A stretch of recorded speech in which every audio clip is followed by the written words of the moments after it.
अस्सलाम वालेकुम।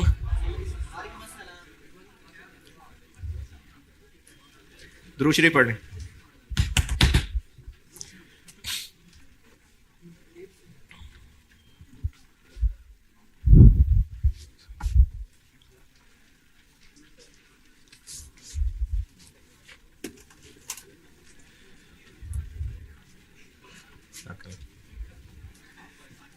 एक सवाल कहा था अच्छे बच्चों को करने के लिए। स्प्रिंग 22।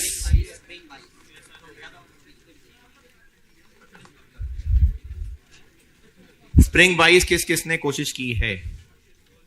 ठीक है जी, माशाल्लाह। आंसर ही देखा है जाके।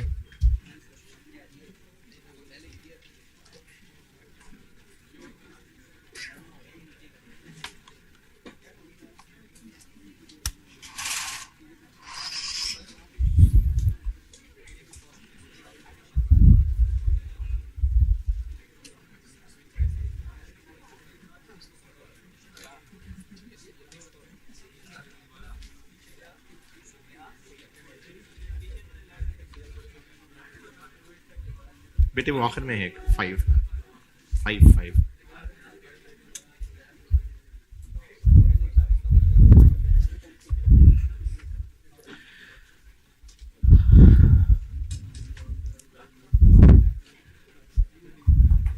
आरएल कराची में डोनट्स बेचते हैं और एवरेज मंथली, अब ये मंथ का डाटा है, मंथली सेल्स 4.5 मिलियन पर शॉप है।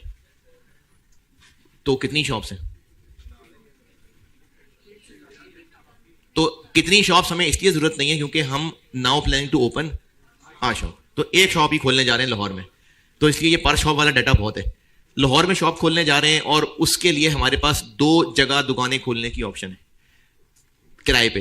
एक कह रहा है कि साल का किराया एनुअल सारा का सारा शुरू में देना होगा, और दूसरा कह रहा है कि मंथली इतना किराया दे देना एंड ऑफ मंथ, और साथ ये भी। इन दोनों में से कौन सी ऑप्शन बेहतर होगी? जो ज्यादा प्रॉफिट कमा के देगी, कम प्रॉफिट कमा के देगी? तो दोनों का प्रॉफिट कंपेयर करेंगे। कैसे पता? इस टॉपिक का सवाल है, तो इस टॉपिक का सवाल है, और दोनों में से कौन सी बेहतर होगी जिसका प्रॉफिट पर मंथ ज्यादा होगा? ये सवाल की रिक्वायरमेंट की अगर किसी को ना समझ आई हो तो दोनों शॉप्स की कैलकुलेशन करते हैं।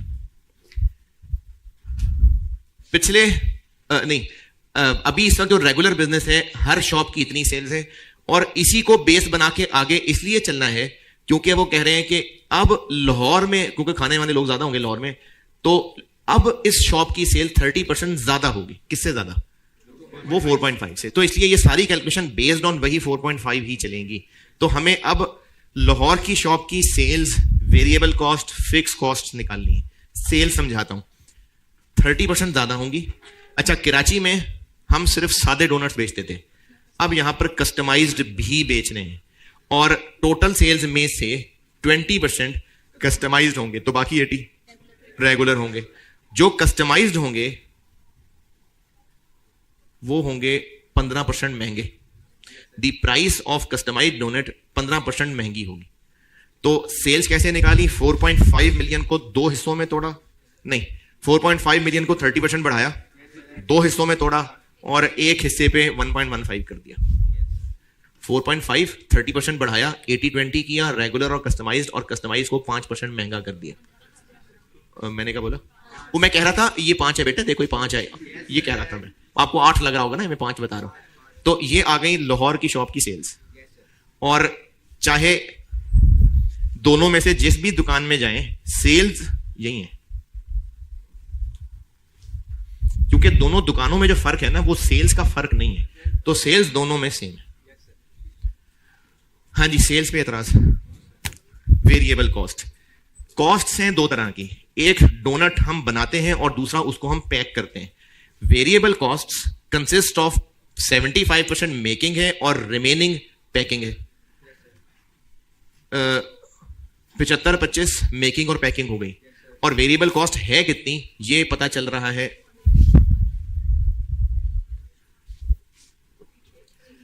तो सेल्स जो हम निकाल चुके उसका 20% मार्जिन है, मतलब 80% वेरिएबल कॉस्ट है। तो 80% वेरिएबल कॉस्ट निकलेगी, उसको 75 और 25 तोड़ेंगे, और ये जो 75 और 25 तोड़ेंगे उनमें से महंगा किसको करना है? सिर्फ 25 को। तो वेरिएबल कॉस्ट निकाली,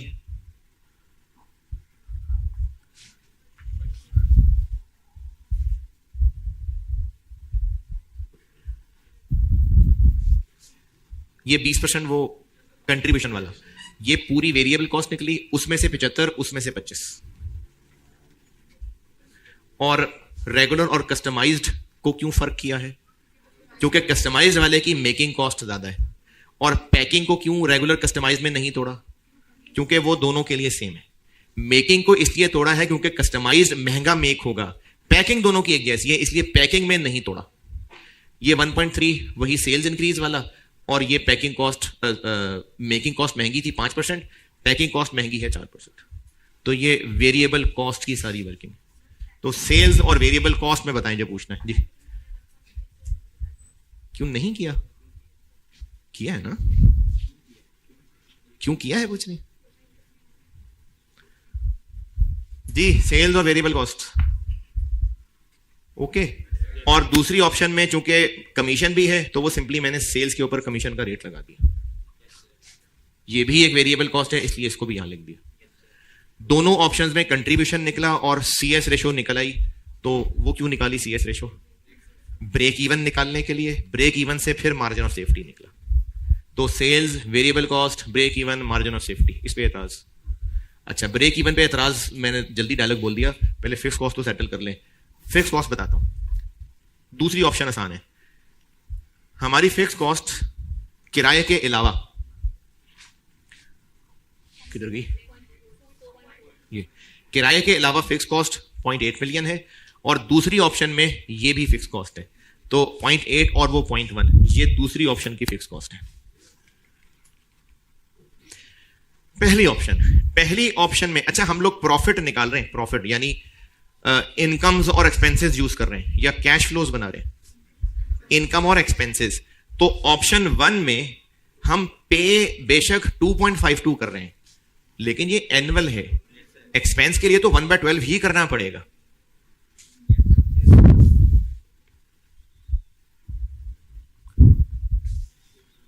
क्योंकि हम मंथली इन्वेस्टमेंट देख रहे हैं, तो ये 1/12 तो करना पड़ेगा। फिर ये फिगर क्यों दी और वो एट स्टार्ट क्यों लिखा, ये उसने जरा ज्यादा ही एफिशिएंसी लगा दी थी। ये मुझे लगता है बहुत कम बच्चे पिक कर सके होंगे इसको। 14% इंटरेस्ट रेट है, और बाकी सारे के सारे खर्चे, ये कॉस्ट में नहीं पूछना चाहिए था पॉइंट, क्योंकि ये जो कैश फ्लोज की टाइमिंग है, कैश फ्लोज की टाइमिंग, ये कॉस्ट के लेवल की चीज नहीं है। ये गैर अखलाकी पॉइंट है, नहीं पूछना चाहिए था, लेकिन चलें पूछा है। तो दूसरी ऑप्शन में किराया देना है महीने के एंड पे, और बाकी सारा कुछ भी महीने के एंड पे ही हो रहा होता है। लेकिन ऑप्शन 1 में किराया देना है महीने के शुरू में। तो इसलिए कंपेरेबल बनाने के लिए इसमें चूंकि शुरू में है तो 1 महीने का इंटरेस्ट भी डालना पड़ेगा। ये कॉस्ट के लिए एडवांस है बात, ये अच्छी चीज नहीं थी, लेकिन है तो रिपीट भी हो सकती है। तो ये जो एडवांस में देना था यानी महीने के शुरू में, इसको कंपेरेबल बनाने के लिए किराए की अमाउंट के अलावा इंटरेस्ट भी कंपैरिजन में डालना पड़ेगा। तो इसलिए 1 महीने का इंटरेस्ट, और 1 महीने का इंटरेस्ट किस अमाउंट पे?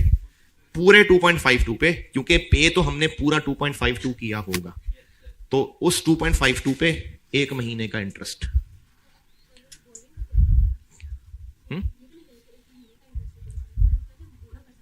जी मैं ये बता रहा हूं ना कि कॉस्ट के लेवल का पॉइंट नहीं है, लेकिन हुआ ये कि हमें इन पैसों को देने के लिए, देखें दुकान ने चलना था, सेल से पैसा आना था, तो हमने किराए देने थे, तो वो तो सारा पैसा एडवांस पकड़ाना था, वो कहां से दें?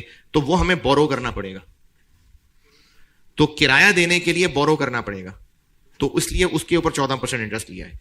लेकिन ये इंटरेस्ट वाला पॉइंट इंतहाई गैर अखलाकी है। अगर आप इसके अलावा में किसी बात में पूछना चाहते हैं तो जरूर पूछें। हाँ जी, स्प्रिंग बाइस।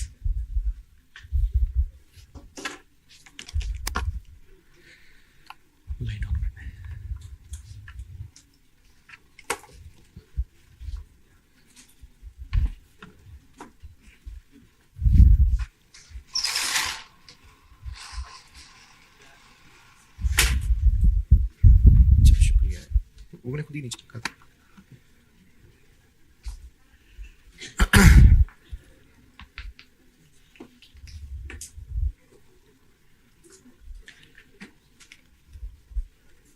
अच्छा, पिछली बातें जरा दोहरा दूं। शॉर्ट टर्म डिसीजन मेकिंग में मैंने जनरल बातें ये की थी कि डिसीजन मेकिंग उन स्पेसिफिक टाइप्स में उतरे बगैर जनरल सा डिसीजन मेकिंग का सवाल दो ही शक्लें हो सकती हैं, या तो किसी एक प्रपोजल को हाँ या ना करना होगा, या फिर मल्टीपल ऑप्शंस को कंपेयर करना होगा। अगर एक प्रपोजल को हाँ या ना करना है तो सिंपल सी बात है, प्रॉफिटेबल है तो हाँ, नहीं तो ना। और अगर कंपैरिजन करना है तो जो ज्यादा फायदे वाली है। फिर अगली बात ये की थी कि चूंकि डिसीजन मेकिंग है तो इसमें जो भी इनकम एक्सपेंस लेंगे वो रेलेवेंट वाले ही लेंगे। फिर उसके बाद आपको 4 बातें बताई थी, और वो 4 बातें मेनली एक प्रपोजल की इवैल्यूएशन को सामने रख के बताई थी। और वो 4 बातें ये थी कि इस प्रपोजल की वजह से जो इनफ्लो होगा, इसकी वजह से जो आउटफ्लो होगा, एक इनफ्लो होना था इसकी वजह से जाया होगा, एक आउटफ्लो होना था इसकी वजह से बचेगा, ये चारों चीजें रेलिवेंट। और फिर एक सवाल दिखाया था, ये किया था जी पिछली क्लास में। और फिर मैंने कहा था कि अगर मूड हुआ तो एक सवाल और करा दूंगा, तो मेरा कोई मूड नहीं है।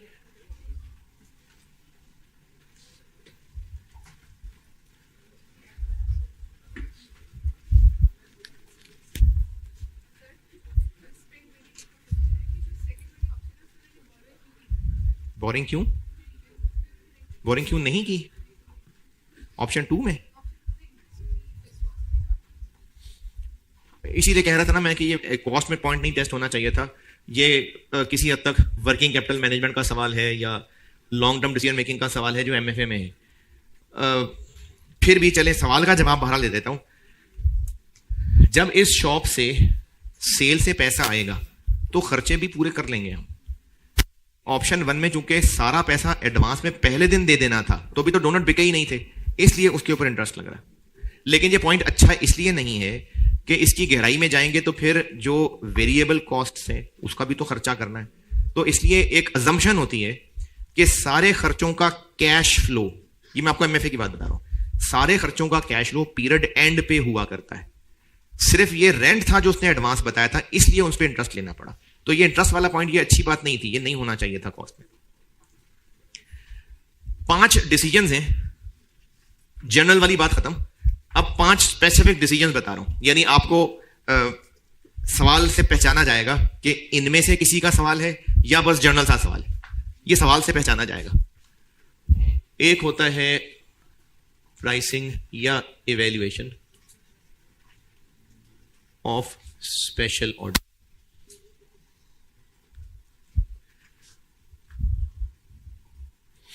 सबसे ज्यादा टाइम, बल्कि सबसे ज्यादा टाइम नहीं, ज्यादा टाइम प्रोबेबली इस पे लगेगा। एक होता है लिमिटिंग फैक्टर डिसीजन, ये सबसे आसान टॉपिक है इसका। मेक और बाय डिसीजंस, ये भी इनमें से आसान वाला ही है। फर्दर प्रोसेसिंग डिसीजंस, इसमें प्रोसेस कॉस्टिंग मिक्स है। और कंटिन्यू और शट डाउन, ये वो है जिसमें आपके सीनियर्स मरने वाले हो जाते हैं। हैं? नहीं, कोई 9 घंटे वाला नहीं है ये भी बातें बनाई नहीं है बस लोगों ने। कंटिन्यू और शट डाउन।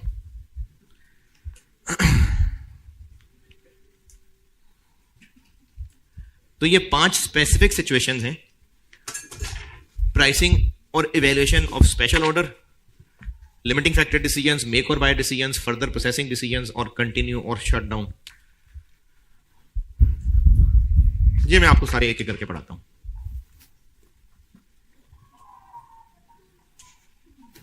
ये क्या है इधर?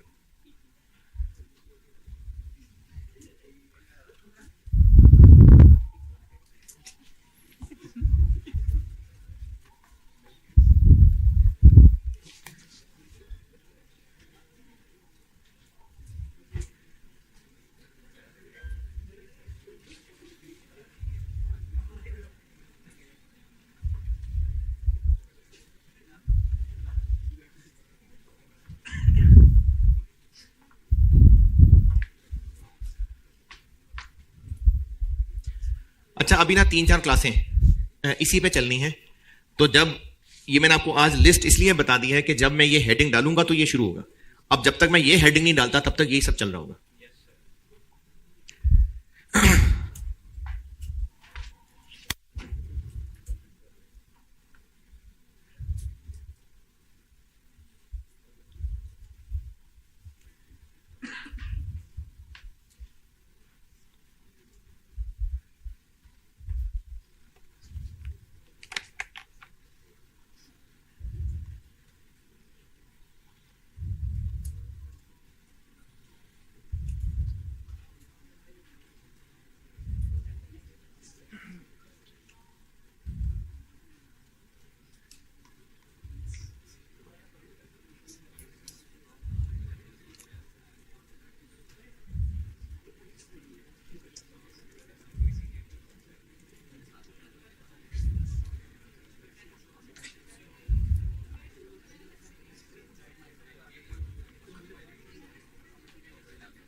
अच्छा, एक है इसकी हल्की शक्ल, एक है गहरी शक्ल।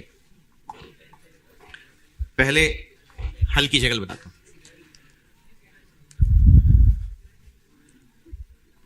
प्राइसिंग और एवेल्युएशन, ये कोई बहुत टेक्निकल मसला नहीं है। एवेल्युएशन का मतलब, ये मैं इसको नाम दे रहा हूं प्राइसिंग एवेल्युएशन। एवेल्युएशन का मतलब ये है कि हमें कस्टमर की तरफ से एक स्पेशल रिक्वेस्ट आई है और पैसे वो खुद बता रहा है, हमने सिर्फ हाँ या ना करना। ये क्या है? ये हमसे वो पैसे भी पूछ रहा है तो हमने उसको पैसे बताने है। कस्टमर का एक अंडर कंसिडरेशन ऑर्डर, हमने उसको हाँ या ना करना है, पैसे उसने खुद बता दिए, या फिर वो कह रहा है जी पैसे बता दें कितने लेंगे। हल्की शक्ल ये है कि सवाल में बस एक ऑर्डर का जिक्र है कि एक कस्टमर ने हमें अप्रोच किया है, वो हमसे ये चीजें खरीदना चाहता है, एक ऑर्डर का जिक्र है। ये इसकी हल्की शक्ल है।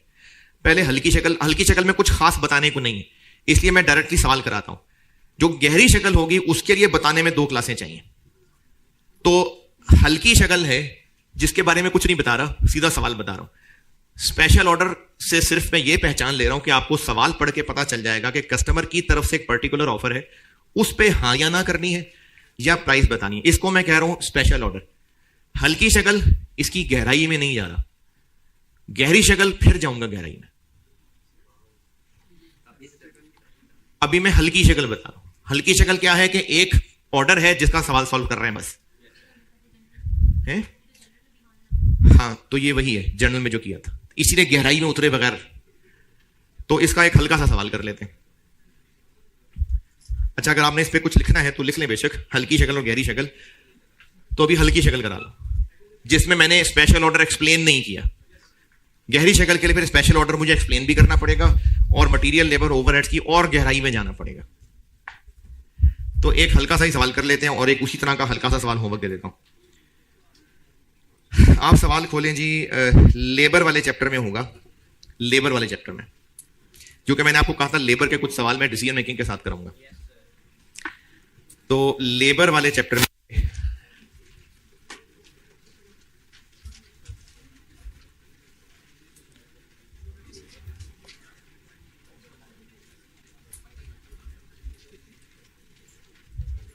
स्प्रिंग 17 अटेम्प्ट का सवाल होगा। एक स्प्रिंग 17 स्मार्ट।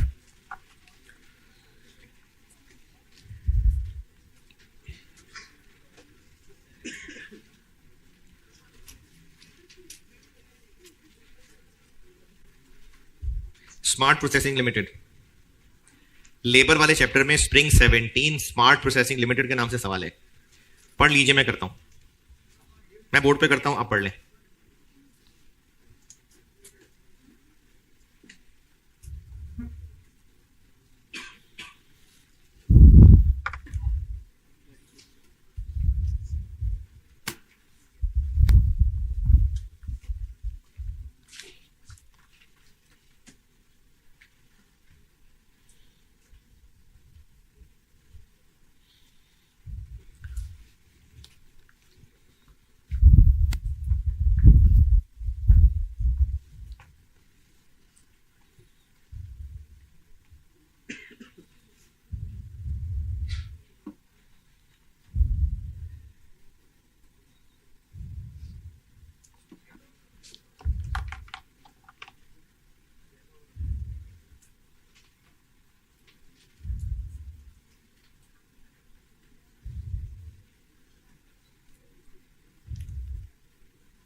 चलिए, आपकी डिस्कशन से लग रहा है कि आप सवाल पढ़ चुके हैं और सवाल पे डिस्कशन कर रहे हैं।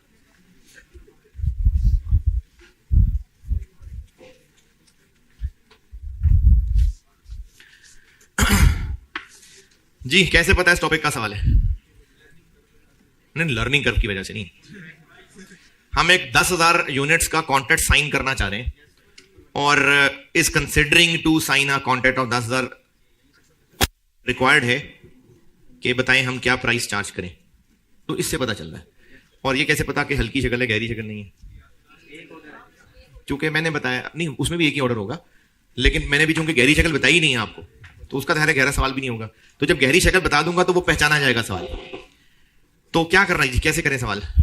प्राइस कैलकुलेट करनी है, तो सारी कॉस्ट निकालेंगे और उसके ऊपर 30% मार्कअप मार्जिन 30% ऑफ प्राइस, तो मार्जिन लगा के प्राइस कैलकुलेट हो जाएगी।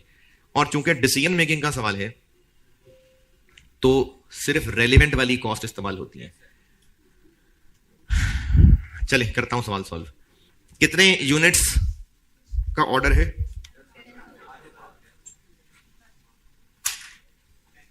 अच्छा, जो लोग देर से आए हैं या होश में देर से आए हैं, ये शॉर्ट टर्म डिसीजन मेकिंग में ढूंढते रहेंगे, आपको ये सवाल नहीं मिलेगा। लेबर वाले चैप्टर में है ये सवाल।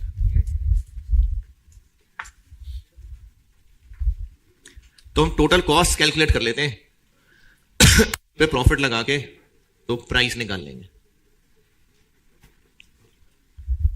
हमें ये 10,000 यूनिट्स बनाने के लिए क्या क्या खर्चा आएगा, ये टेबल क्या दिया हुआ है? The estimated cost of first batch. अब इसमें दो बातें हैं। एक तो ये फर्स्ट बैच का है, तो जो इसके अंदर टाइम लिखा नजर आ रहा है वो ए है। कौन सा ए? लर्निंग कर्व वाला। और दूसरा ये एक बैच है। तो हमें 10,000 यूनिट्स की कैलकुलेशन के लिए इसको फिर मल्टीप्लाई करना पड़ेगा। एक बैच में होते हैं 500 यूनिट्स, तो 10,000 यूनिट्स के लिए 20 बैच। तो मटेरियल लगेगा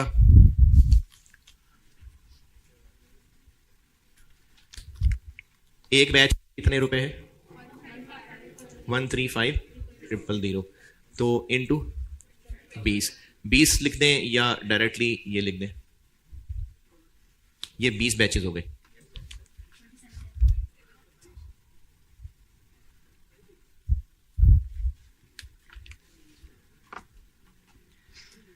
लेबर, इस पे लगेगा लर्निंग कर्व।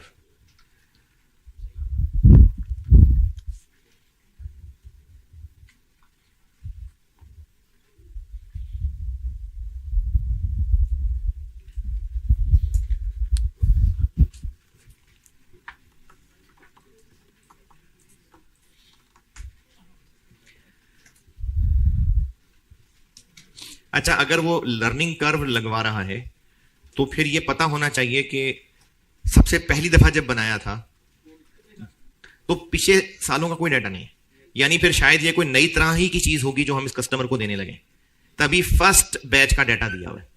वरना अगर वो कहते हैं ना एस्टिमेटेड कॉस्ट पर बैच, तो फिर आपको अलग से वो फर्स्ट बैच का कुछ ना कुछ बताता। अब उसने आपको पिछले साल की learning curve y is equal to y is equal to yes sir नहीं, y is equal to a x b। तो ये लर्निंग कर्व है, ये किसी दौर में पढ़ाया था आप लोगों को, और ये रिकॉर्डिंग वालों के लिए शॉर्ट टर्म डिसीजन मेकिंग के शुरू में मैंने लर्निंग कर्व का लेक्चर प्लेस इसीलिए किया हुआ। तो लर्निंग कर्व के लिए हमें एक बार x रखना होता था जो पिछले साल तक हो चुका था। पिछले साल तक कितने बन चुके थे? कोई नहीं, तो ये पहली दफा ही बना रहे होंगे, तो वो पहला वाला x तो गया। दूसरा x क्या रखते हैं? जहां तक लर्निंग रुक जानी है, तो लर्निंग रुक जानी है जाके ये पॉइंट नंबर 2 में लिखा हुआ है, तो एक बार हमें x रखना पड़ेगा 8, और चूंकि लर्निंग यहां रुक जानी है तो एक बार रखना पड़ेगा 7। y is equal to a 1500, ये ब्रैकेट में लिखा हुआ है टेबल में, इनटू 8 माइनस 0.152, ये दिया हुआ है उसने 103.51, और टोटल फॉर 8 बैचेस 1093.51 इंटू 8, 87, एक हो गया ये, और y is equal to 1500 into 7.152, 1193 total for 7 batches.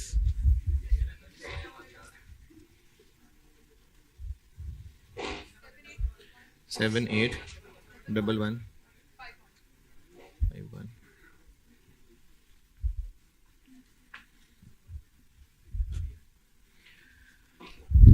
तो हमने बनाने हैं 20 बैचेस, पहले 8 के लिए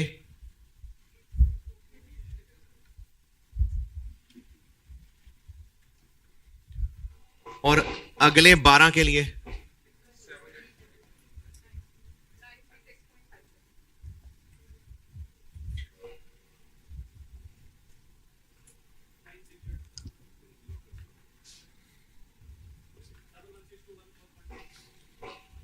नहीं यार, 99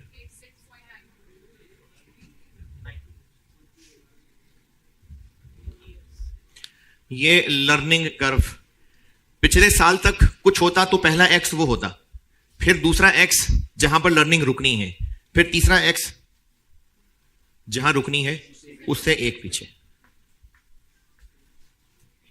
पहले 8 बैचेस और अगले 12 बैचेस में से हर एक पे इतना टाइम लगेगा।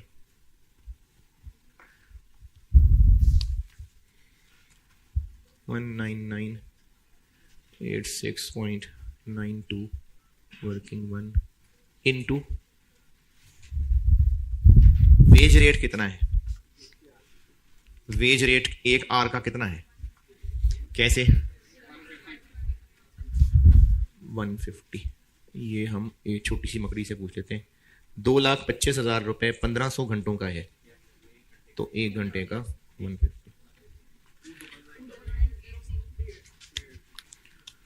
299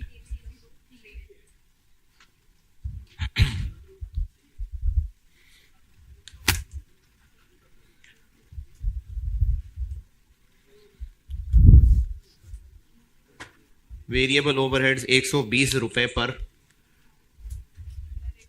तो यही वाले।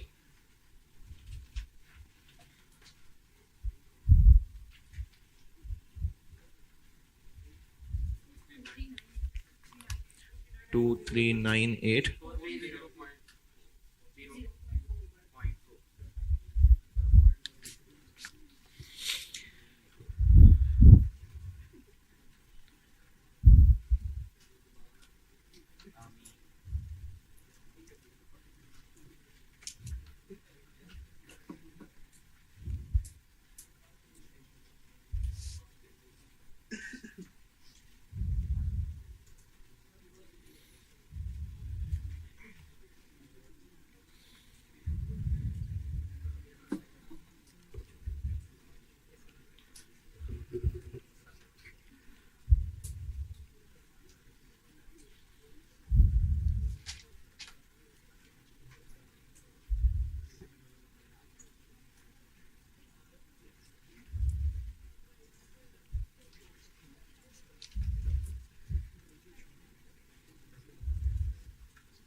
जी यहां तक पहुंचे तो मैं सेटअप कॉस्ट समझाता हूं। सेटअप कॉस्ट,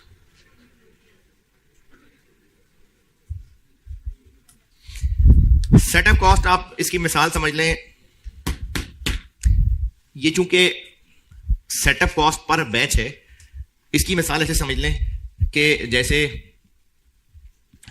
ओवन में अगर बिस्किट्स या ब्रेड रखनी है ना, बड़ी बेकरी, तो एक एक बिस्किट करके नहीं रखते होंगे, एक पूरी ट्रे होगी, उसमें वो लिक्विड फॉर्म, लिक्विड तो खैर नहीं, वो पेस्ट टाइप होता है, वो मुख्तलिफ जगह पर लगा के, जैसे जलेबियां बना रहे होते हैं ना, तो उस तरह वो पेस्ट लगाया पूरी ट्रे, अब वो ट्रे रखेंगे ओवन के अंदर, तो मजे के बिस्किट है उसमें, तो उस ट्रे में जितने बिस्किट्स हैं वो number of units in a batch हैं, तो उस ट्रे के ऊपर वो सारे यूनिट्स लगाना, उसमें जो स्टाफ मौजूद है, हो सकता है उसके लिए कोई खास केमिकल लगता हो सकता है उसकी पहले एक सफाई होती हो, फिर उसके ऊपर शीट लगाई जाती हो, फिर ओवन से निकाल के वो शीट फेंक दी जाती हो, तो वो जो एक ट्रे सजाने में सब खर्चा है वो बैच सेटअप कॉस्ट है। तो ये सेटअप कॉस्ट दी हुई है पर बैच, जो कि पहले बैच की 40,000 रुपए। पॉइंट नंबर 1, हर अगले बैच में 5% कॉस्ट कम होती जाएगी, तो ये वो लर्निंग हो गया, यानी 95% लर्निंग रेट। क्यों नहीं? लर्निंग होता है whenever output gets doubled, ये तो हर अगला बैच है, तो ये लर्निंग नहीं है, इसमें आपको बस हर अगले बैच की कॉस्ट पिछले से 0.95 रखनी होगी, लेकिन ये काम 20 बैचेस तक नहीं चलेगा। कब तक चलेगा?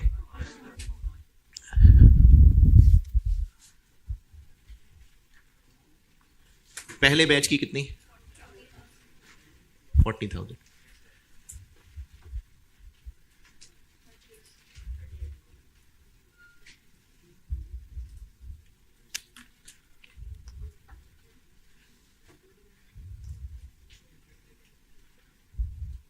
ये मैंने तीनों के साथ ये कह दिया कि प्रीवियस का 0.95, तो इसका 0.95, इसका 0.95,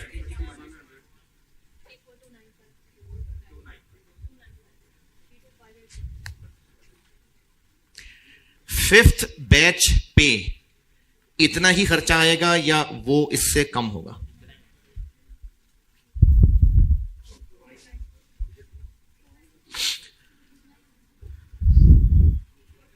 हाँ जी, यानी फिफ्थ बैच पे मजीद इंप्रूवमेंट नहीं होगी, या फिफ्थ पे होगी उसके बाद नहीं होगी? सवाल दोबारा दोहरा रहा हूं, फिफ्थ बैच पे इंप्रूवमेंट होके उसके बाद मजीद इंप्रूवमेंट नहीं होगी, या फिफ्थ पे भी इंप्रूवमेंट नहीं होगी? अच्छा, कुछ बच्चों को ना ये लग रहा होगा, बोल नहीं रहे, कि फिफ्थ बैच पे तो इंप्रूवमेंट होगी, उसके बाद वालों पे इंप्रूवमेंट नहीं होगी। नहीं, लिखा हुआ है फ्रॉम फिफ्थ बैच ऑनवर्ड्स, यानी फिफ्थ बैच भी और उसके बाद वाले भी, तो पांचवें बैच में भी इंप्रूवमेंट नहीं होगी, तो इसलिए पांचवें से लेकर 20वें तक यानी सारे के सारे 16 बैचेस,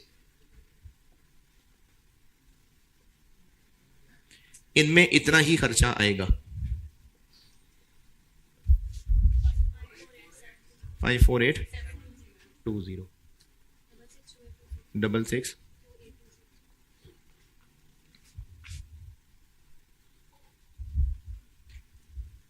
ये पॉइंट नंबर 1 की अंग्रेजी पढ़ लें, किसी को कोई एतराज तकलीफ है तो बताएं जरूर।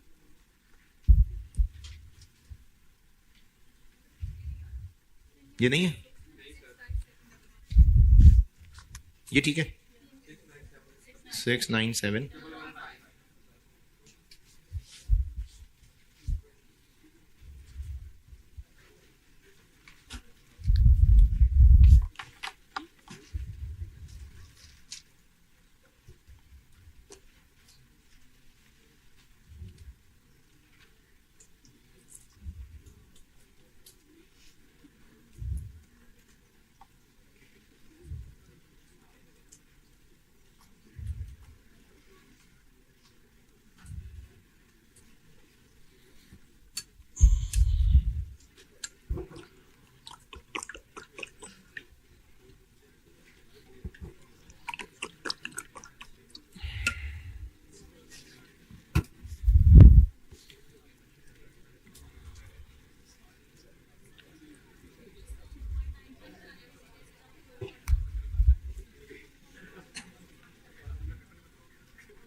क्या पूछा आपने?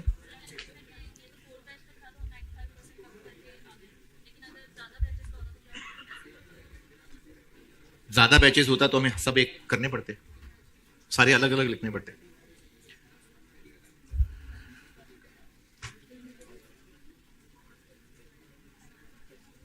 सेटअप कॉस्ट पॉइंट 1 कहां था पढ़ने को जी? उसके बाद अच्छा, ये जब मैं इसकी गहरी शक्ल बताऊंगा ना, इसकी गहरी शक्ल, तो इसकी रीजन समझाऊंगा। अभी हल्की शक्ल में इसकी रीजन बताए बगैर बस ऐसे ही मान ले आए। फिक्स कॉस्ट में डेप्रिसिएशन लिखूंगा मैं, एलोकेटेड नहीं लिखूंगा। 45,000 एक बैच की है।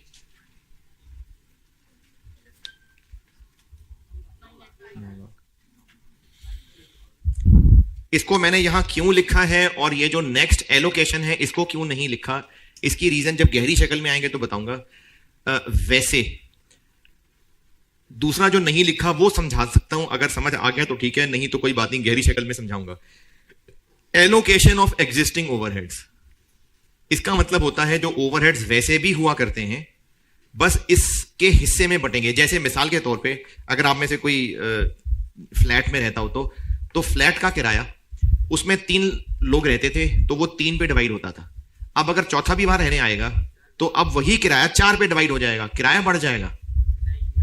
वो जो एलोकेट होता था वो एलोकेशन चेंज हो जाएगी। किराया पहले भी उतना ही था, अभी भी उतना ही होगा। तो एलोकेशन ऑफ एग्जिस्टिंग ओवरहेड्स का मतलब है कि पहले जितने ओवरहेड्स होते हैं, मिसाल के तौर पे किराया, वही हैं, बस पहले 10 प्रोडक्ट्स को बढ़ते थे, अब हो सकता है वो 11वें प्रोडक्ट को बढ़ रहे हो। तो एलोकेशन रेलिवेंट नहीं होती। एलोकेशन ऑफ एग्जिस्टिंग ओवरहेड्स ये रेलिवेंट चीज नहीं होती। अगर अभी ये बात समझ नहीं आई तो कोई बात नहीं, उसी के लिए एलोकेशन का वर्ड यूज हो रहा होता है। हाँ, अगर एग्जिस्टिंग ओवरहेड्स की एलोकेशन है तो वो नहीं होती। लेकिन मैंने एलोकेशन का वर्ड इसलिए ज्यादा एम्फेसाइज किया है क्योंकि हो सकता है कभी सवाल में आपको लिखा हो एलोकेटेड ओवरहेड्स, एग्जिस्टिंग का वर्ड ना हो, तो फिर भी वो नहीं है रेलिवेंट। तो ये सारे खर्चे हो गए, इनका टोटल कर लें। 9 6 9 3 5। हमें इस ऑर्डर को पूरा करने में टोटल कॉस्ट आएगी इतनी, और रिक्वायरमेंट पूछी है प्राइस। तो 30% मार्जिन का मतलब है ये 70% है। तो इस कॉस्ट को 100/70 कर दें।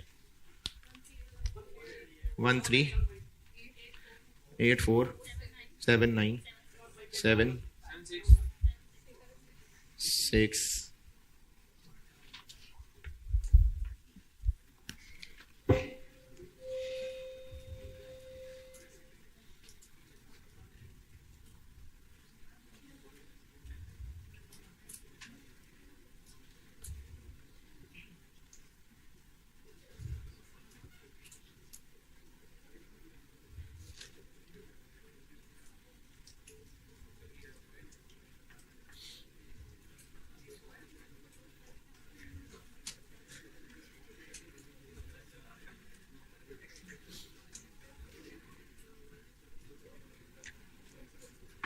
जी। इस सवाल में बताएं और कोई पॉइंट किसी ने पूछना है तो। कैसे पता चल रहा है कि स्पेशल ऑर्डर का सवाल है? नहीं, मैंने तो ये बताया कि हल्की शक्ल का है। ये कैसे पता चल रहा है स्पेशल ऑर्डर का सवाल है? 10,000 यूनिट्स का एक ऑर्डर है, उसको हम कंसिडर कर रहे हैं, तो ये स्पेशल ऑर्डर का सवाल है। और गहरा सवाल इसलिए नहीं है क्योंकि मैंने गहरी वाली चीजें पढ़ाने से पहले ये सवाल कराया है। जो गहरी वाली चीज है वो सवाल पढ़ के बड़ी आसानी से पहचाना जाता है। अच्छा, इसी की एक थोड़ी सी एडवांस शक्ल है, वो है आपका होमवर्क। वो भी लेबर में ही है, स्प्रिंग 23 लेबर में ही है। मेरा ख्याल है मैंने लेबर में ही डाला हुआ है।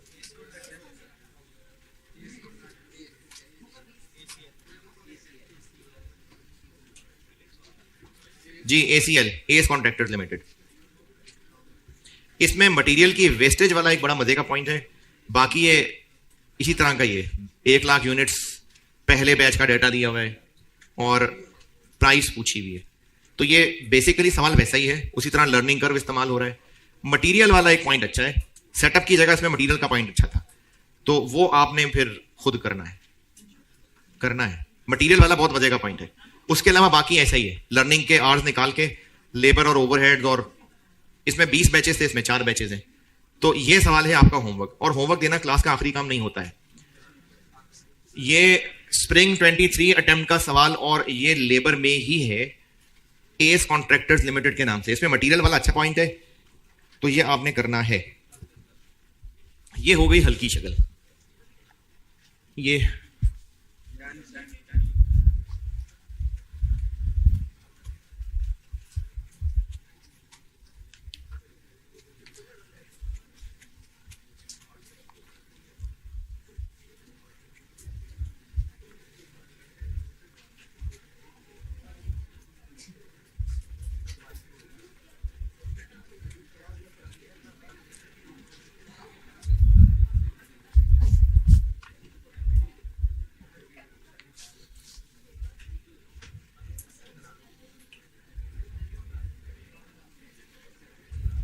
गहरी शक्ल में चलते हैं। अच्छा, गहरी शक्ल के लिए ना मैं आपको ये जो स्पेशल ऑर्डर है इसका कॉन्सेप्ट बताता हूं कि इसको इतना अलग से टॉपिक क्यों रखा जा रहा है।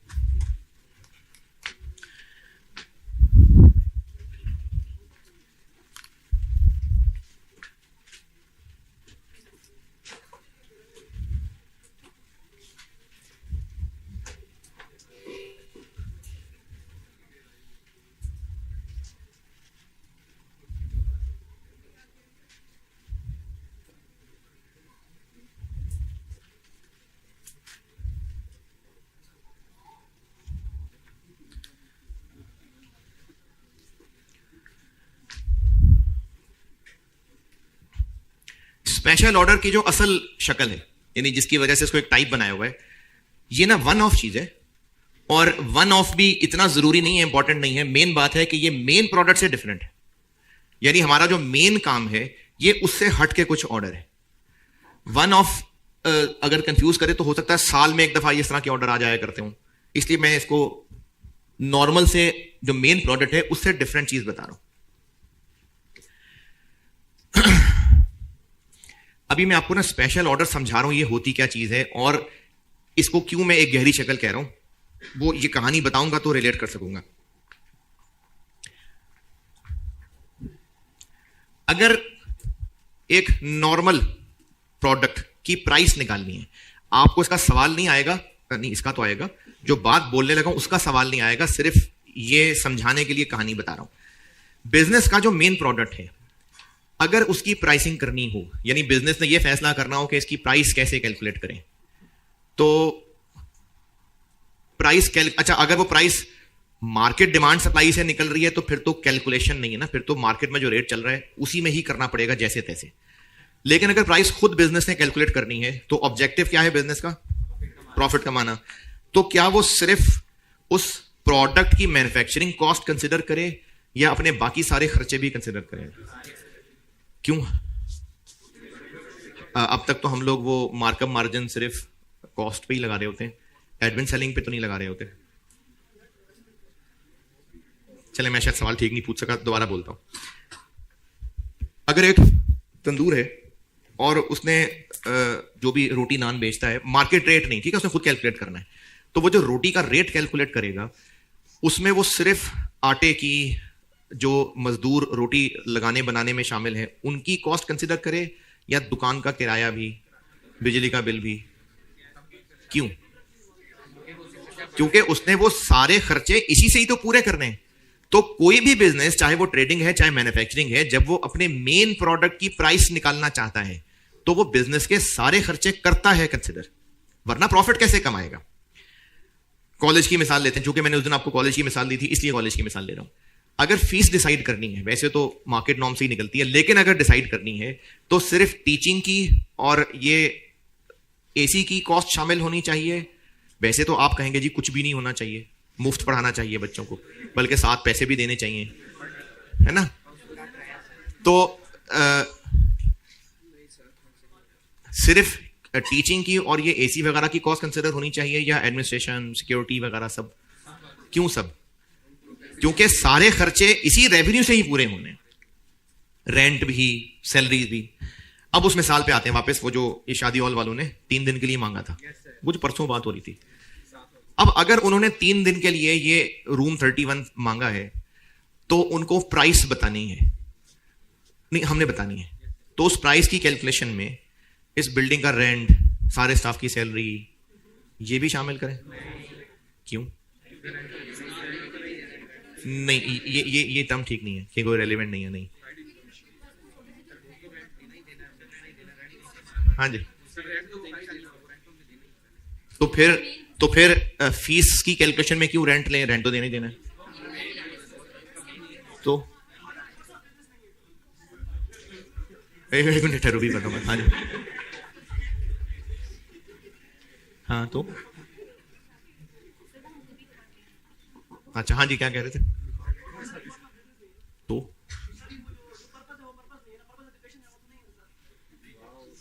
बिजनेस बिजनेस होता है। हाँ जी, और कोई कहना? मेरी बातों से डिस्टर्ब तो नहीं हो रहे आप लोग? इजी है ना?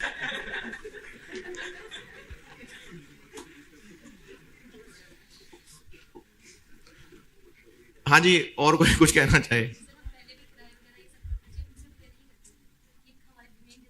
उनसे किनसे नहीं बात? 3 दिन वाला जो मैंने, अच्छा चले मैं खुद ही बता देता हूं। मेरा ख्याल है आप कहना वही चाह रहे हैं, जज्बात आपके वही हैं, मैं खुद ही बता देता हूं।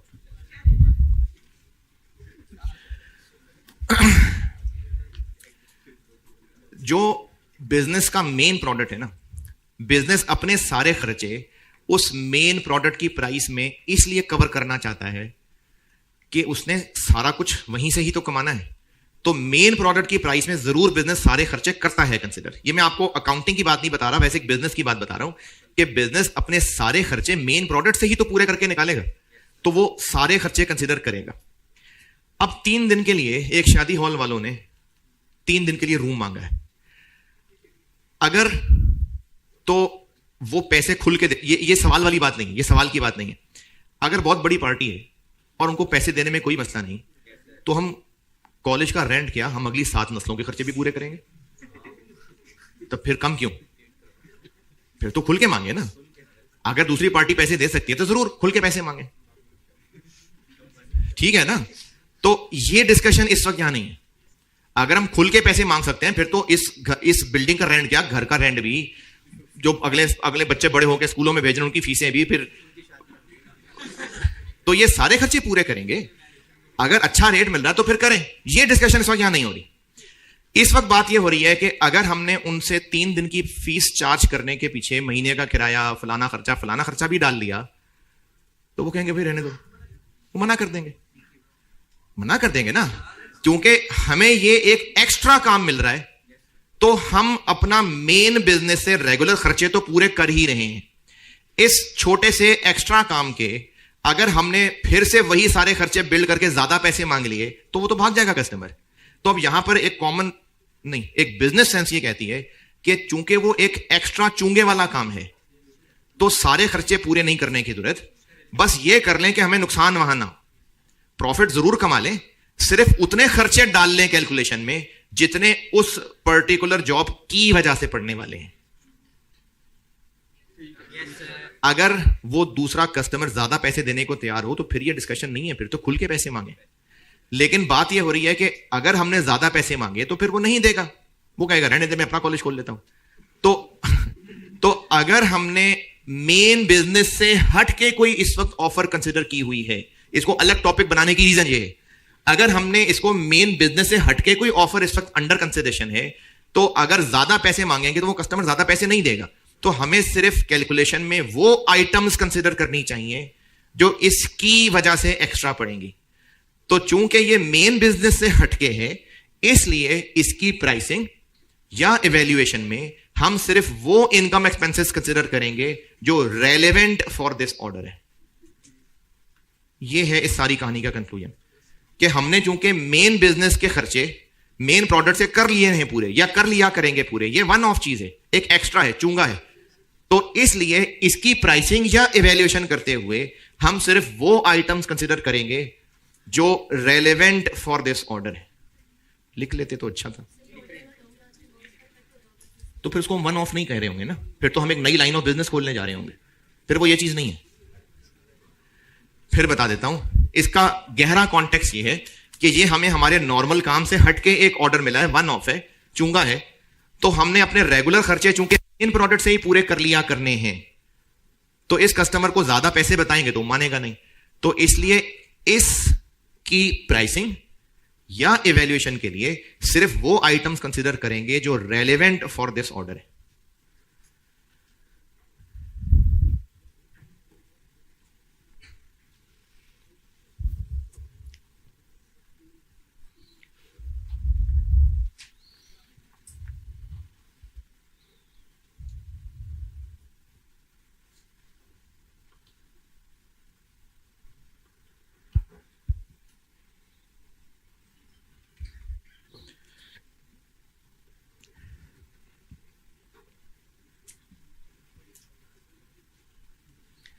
और कल मुझे फिर ये सारी कहानी दोबारा बतानी पड़ेगी, इसलिए अभी ही हेडिंग दे लें। हमें फिर इन स्पेशल ऑर्डर्स का सवाल सॉल्व करने के लिए रेलेवेंट आइटम्स की कुछ और डिटेल में उतरना पड़ेगा। पहले आपको सिर्फ 4 टिप्स बताई थी, कल आपको 4 टिप्स बताई थी। अब इसकी वजह से हमें रेलेवेंट आइटम्स की और डिटेल्स में जाना पड़ेगा। तो अब details of relevant items heading आ गई, ये कल बताऊंगा यहां से। वो जो 4 टिप्स बताई थी ना, हैं वो 4 टिप्स, लेकिन कुछ और डिटेल्स में जाना पड़ेगा इन सवालों के लिए स्पेशली। तो अब मैं आपको ऑनवर्ड कल जहां से बात शुरू करूंगा, तो रेलेवेंट आइटम्स की डिटेल्स में जाएंगे अब हम लोग। चलें ठीक है जी, अल्लाह हाफिज़।